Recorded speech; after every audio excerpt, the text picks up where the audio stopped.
A'udzubillahi minasyaitonirrajim. Bismillahirrahmanirrahim. Assalamualaikum warahmatullahi taala wabarakatuh.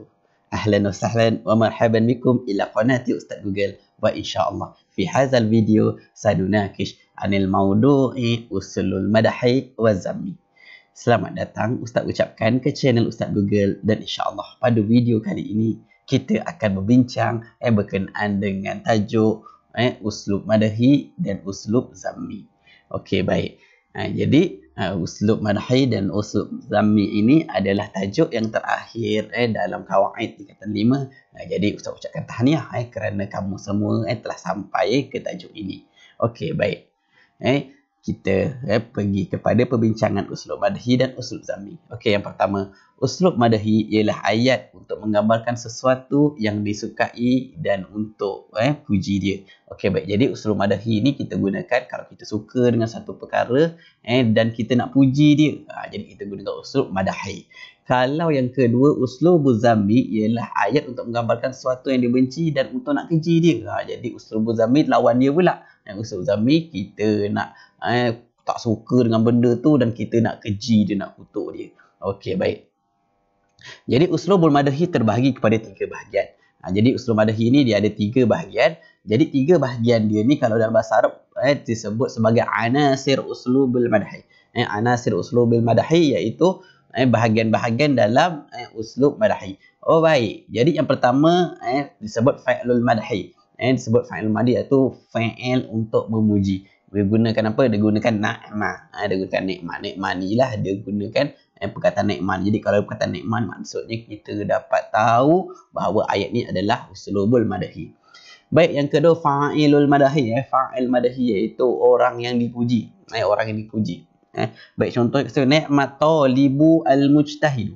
Nikmat talibu al-mujtahid, sebaik-baik pelajar orang yang rajin. Sebaik-baik pelajar adalah orang yang rajin. Jadi kat sini fa'il dia apa? Lepas nikmat lepas fa'il madahi ni, itulah jadi fa'il dia kan. Okey, baik. Yang ketiga al-mahsus bil madahi, iaitu perkara yang dipuji. Perkara yang dipuji. Jadi pelajar ni bagus ni pada apa? Jadi kita nak sebut. Jadi perkara yang dipuji tu contohnya nikmat atau libu al-mujtahid tadi ni, yang dipuji ni adalah sifat rajin dia. Jadi al-mujtahidu adalah al-mahsus bil madahi. Okey, baik. Jadi yang keempat pula uslubul zammi macam tu juga, dia ada 3 bahagian juga sama macam uslubul madahi. Dia ada juga anasir uslubul madahi. Jadi dia gunakan pertama fa'ilul zammi. Kalau fa'ilul madahi nikmat, kalau fa'ilul zammi bi'sa. Baik. Fa'il kepada zam sama juga kan? Ada juga iaitu orang yang keji. Contohnya bi'sa jaru al-kazib. Seburuk-buruk jiran yang menipu. Seburuk-buruk jiran yang menipu. Okey, baik. Jadi kat sini fa'il jarah sebab duduk lepas bi'sa. Okey, al-mahsus bi zammi iaitu perkara yang dikeji. Kita tak suka jiran kita tu pada sifat dia apa. Jadi kita pun sebut contoh dia bi'sa jaru al-kazib ni, yang kita sukanya adalah sifatnya menipu. Jadi yang menipu ni lah disebut al-mahsus bi zammi. Okey, baik. Jadi fa'il madahi nikmah dan fa'il zammi bi'sa ini kita panggil dia sebagai fa'ilul jamid. Fa'ilul jamid. Fa'ilul jamid tu apa? Fa'il yang tak boleh kita tasrifkan. Kalau tak boleh tasrif maksudnya apa? Dia tak ada fa'il mudhari', dia tak ada fa'il amar dia. Dia cuma fa'il dia nikmah ni je lah. Kalau bi'sa ni je lah, dia tak ada bi'sa ni tambah ya ke jadi ada fa'il amar ke, dia tak boleh sebab dia adalah fa'il jamid. Itu istilah dia, fa'il jamid. Jamid tu maksudnya beku. Okey, baik. Jadi cara penulisan uslubul zammi wal uslubul madhi. Cara nak tulis dia macam mana? Cara kita nak buat dia.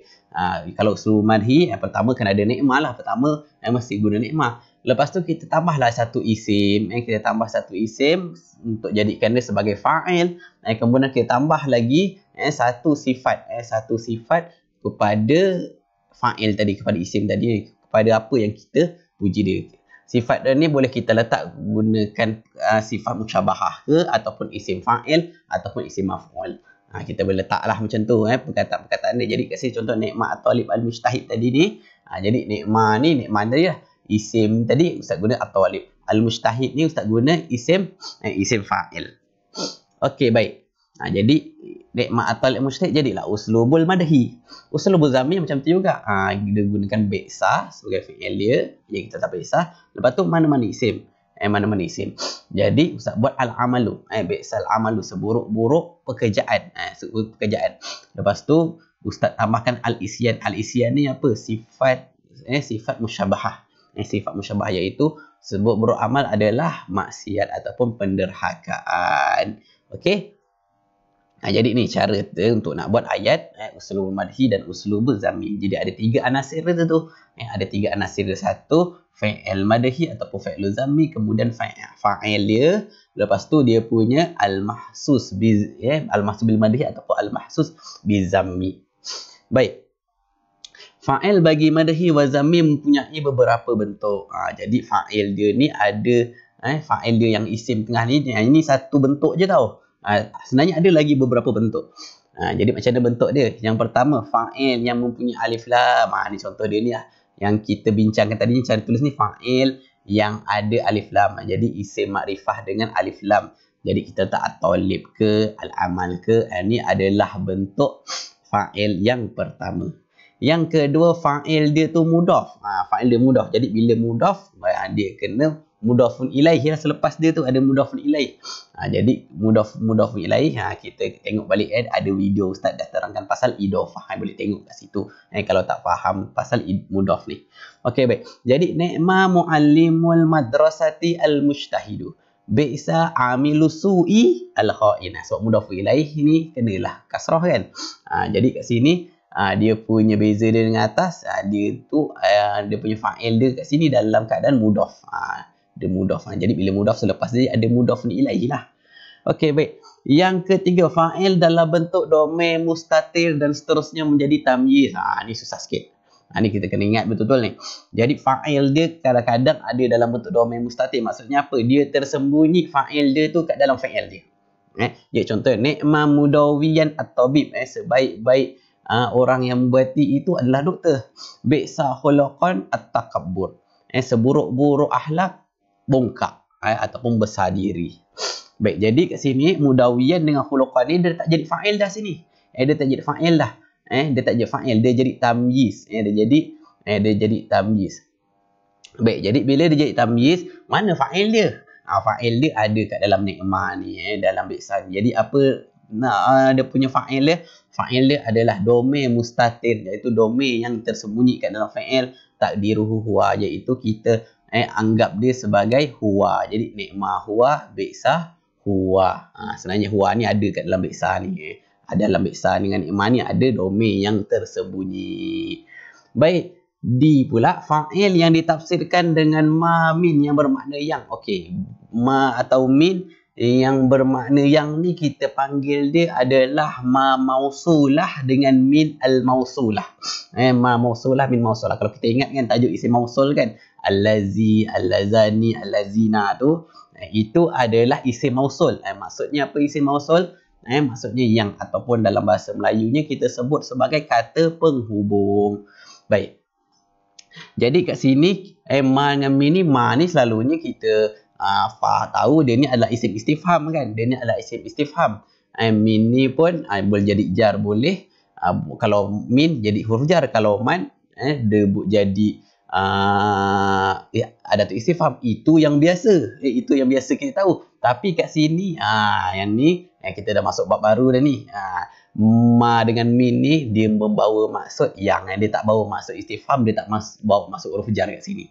Okey, baik. Contohnya, ni'ma ma tuhibbu bihi al-walidain. Sebaik-baik yang kamu suka adalah ibu bapa. Sebaik-baik yang kamu suka adalah ibu bapa. Okey, baik. Bi'sa man tatazawwaju al-kha'in. Bi'sa man tatazawwaju. Seburuk-buruk yang kamu akan nikahi orang yang khianat. Jadi kat sini mana fa'il dia? Fa'il dia ni lah ma ni. Ma ni.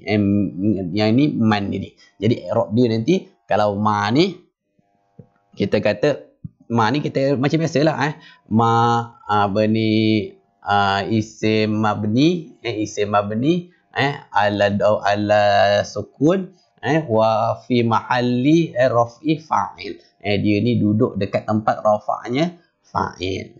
Man ni sama jugalah. Man al-mausulah mabni ala sukun fi mahalli raf'i fa'il. Man mausul yang mabni dengan sukun, dia rafa' dengan dia duduk dekat tempat marfu'nya fa'il. Okey, baik. Ni jadi inilah kedudukan bentuk-bentuk fa'il, madhi wa zammi. Ada 4 ni. Alif lam, mudhaf, dhamir mustatir dengan ma atau min yang bermaksud yang.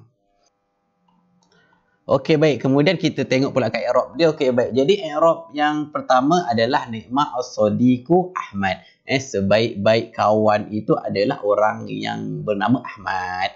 Okey, baik. As-sadiqu kat sini kita i'rabkan dia sebagai fa'il marfu' bi dhammah, sebab dia jadi fa'il kepada ni'mah ni kan. Marfu' bi dhammah wal jumlah min ni'mah wa fa'iluha fi mahalli raf'i khabar muqaddam. Dan ni'mah ini dan fa'il dia jadi duduk kat tempat marfu'nya khabar muqaddam. Dia khabar yang dikedepankan di hadapan. Ahmadu pula mubtada' muakhar marfu' bi dhammah. Jadi Ahmad ni mubtada' juga.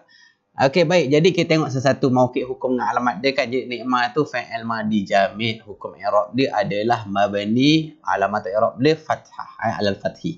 As-sadiqu fa'il marfu'. Dia punya hukum i'rab marfu', dia punya alamat i'rab dia adalah dhammah az-zahirah ala akhirih. Okey, baik. Jadi wal jumlah min ni'mah wa fa'iluha fi mahalli raf'i khabar muqaddam. Jadi jumlah ni'mah dengan as-sadiq ni iaitu fa'il dia duduk dekat tempat rafa'nya khabar yang diawalkan. Jadi ni'mah as-sadiq ni khabar lah. Mubtada' dia mana? Jadi Ahmad ni lah jadi mubtada' dia. Mubtada' dia Ahmad, jadi mauqif i'rab dia mubtada' muakhar, mubtada' yang dikebelakangkan. Hukum i'rab dia marfu', alamat i'rab dia ad-dhammah az-zahirah ala akhirih. Okey, baik. Ni untuk ni'mah, ini pula untuk bi'sa. Okey, baik. Jadi ke bi'sa ni Ustaz ambil contoh yang untuk tamyiz ni, untuk yang ada tamyiz di bahagian C ni. Dia punya fa'il dia dhamir mustatir. Baik, jadi bi'sa khulqan at-takabburu. Seburuk-buruk akhlak itu adalah orang yang bangga diri, yang bersifat bangga diri. Jadi kat sini khulqan dia tak jadi fa'il, dia jadi tamyiz mansub bil fathah. Sebab apa? Tamyiz mansub bil fathah, mana fa'il dia? Fa'il dia macam tadi kan, dia dhamir mustatir yang ada dalam bi'sa tadi. Okey, at-takabburu mubtada' muakhar marfu' bi dhammah. Jadi takabbur ni dia jadi mubtada' yang dikebelakangkan marfu' dengan dhammah. Okey, bi'sa i'rab dia fa'il madhi jamid. Fa'il madhi jamid macam ni'mah jugalah. Hukum i'rab dia mabni, alamat i'rab dia alal fathi. Jadi fa'il madhi jamid mabni alal fathi. Tapi ingat ni mabni, mabni ni bukan i'rab tau, bukan mu'rab. Tapi kita nak i'rabkan dia macam tu cara dia.